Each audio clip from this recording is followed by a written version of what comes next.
My name is Peterson, and I am joining you from Boston, Massachusetts.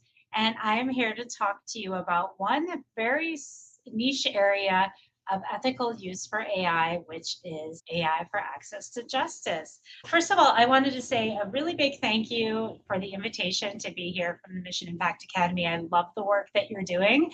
This is such an important conversation that we have women at the table talking about ethics and responsibility in AI.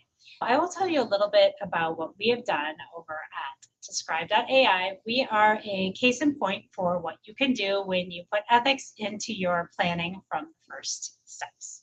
So today we're going to talk about three things. We're going to talk about the justice gap, we're going to talk about my company, and then we'll show you a little demo. But before we talk about the justice gap, I actually want to go all the way back to 1500s in Florence, Italy, to talk about the most famous woman in the world, Mona Lisa. So what I like to think about is that we're at this singular moment in time, which could turn out to be a larger revolution on how humans live than the Renaissance. So when you think about the Renaissance, perhaps you think about what Mona Lisa herself was thinking while she was being painted. She probably wasn't thinking, wow, this Renaissance is really something. I'm really happy that I was alive during the Renaissance. Of course not. I argue that today we are in a time that is just as transformational, and we should stop and we should remind ourselves that it is really amazing to be alive during a gigantic paradigm shift, and how are we going to contribute to that for good? Okay, but now we'll get back to modern times. And I think many people know Dr. Joy Buolamwini, and she is a wonderful author and ethicist on AI. She's the director of the Algorithmic Justice League. And one of her great quotes is this one: whether AI will help us reach our aspirations or reinforce the unjust inequalities is ultimately up to us. And us are all of us on this call right now. We are included. So what does this mean for the justice gap, and what does this mean for access to justice? I'm sure most people are aware of the access to justice crisis in this country and all around the world. But let me just share some statistics that you may not know just to frame the issue. If you look at different metrics from across the United States, low-income Americans do not get enough legal help for 92% of their legal problems. That's a very large number. But it doesn't actually stop with low-income Americans. The problem persists when you just go right above the poverty line, which, as we all know, is quite low. So it's estimated that somewhere between 40 and 60% of civil legal needs go unmet for middle-income Americans. But then if you look at another aspect of it, and you look at people who are represented by public defenders, approximately 90 to 95% of those people plead guilty. So this is a very big crisis. It's nothing new, going on for decades. If you're not from Boston, you may not recognize this, but this is Fenway Park, which is our old and beloved baseball stadium. And if you filled Fenway Park up to the brim with low-income Americans, you'd have about 40,000 people. So imagine each one of these people had a legal need, a need to be represented or helped out by a lawyer. Guess how many would be available for those folks? 10. 10 people. Imagine 10 lawyers trying to serve the needs of that many people, and you can imagine just how far we are from being able to cover the needs. So that is the way to look at this from a societal problem lens, but there are other ways to look at the justice gap issue in the United States, and that is through the eyes of capitalism. And the eyes of capitalism will point to something called a latent market. And what that means is if you have such massive amounts of underserved people, you have a big gap, and there are huge opportunities in that gap. So approximately 80 to 92% of the market is not being served.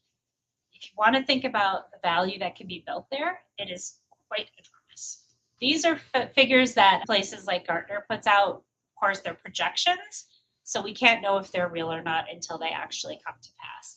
But this is the market size for what is called legal tech. Legal technology is using technology to enable the delivery of legal services. And a subset of that is called justice technology, which is legal technology that's designed specifically to serve the needs of people who are not being served. You can see that the leading firms are projecting an enormous growth in this sector. And that's because of AI. So now I'm going to tell you a little bit about what we do at Describe.ai. You may have noticed we have a cute little slingshot in our logo, and that is on purpose. We like to fashion ourselves, David and the David and Goliath story, in terms of how we are using AI to change legal search for good. Our mission is to leverage artificial intelligence to improve access to the law and ultimately access to justice. Those are not exactly the same thing. Access to law is being able to access the law as it's written, which, believe it or not, is quite difficult.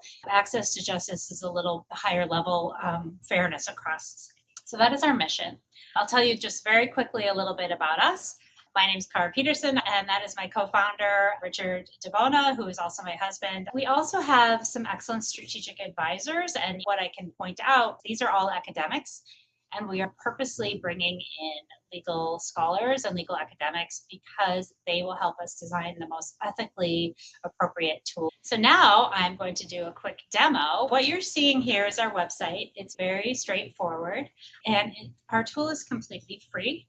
What we have decided to do is to do what we can as technologists and marketers to create a tool that will help people in need. So what we have done is we have taken all of the case law in the United States, which is an enormous trove, and we have used AI to summarize all of the judicial opinions and make them available via natural language search. So let's say I'm a person who has just been evicted from my apartment. So this is a very simple process. You can just type in your natural language search.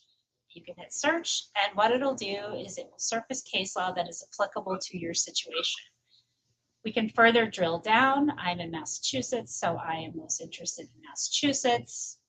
And I also can sort by most recent or by most relevant. So let's take a peek here.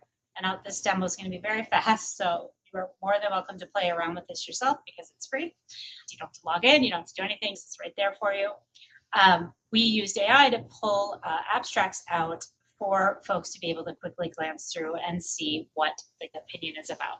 I'm going to stop sharing. I know that wasn't a lot of information, but what I'd like to point out is that AI is positioning folks in access to justice to be able to serve so many more people than our current systems allow.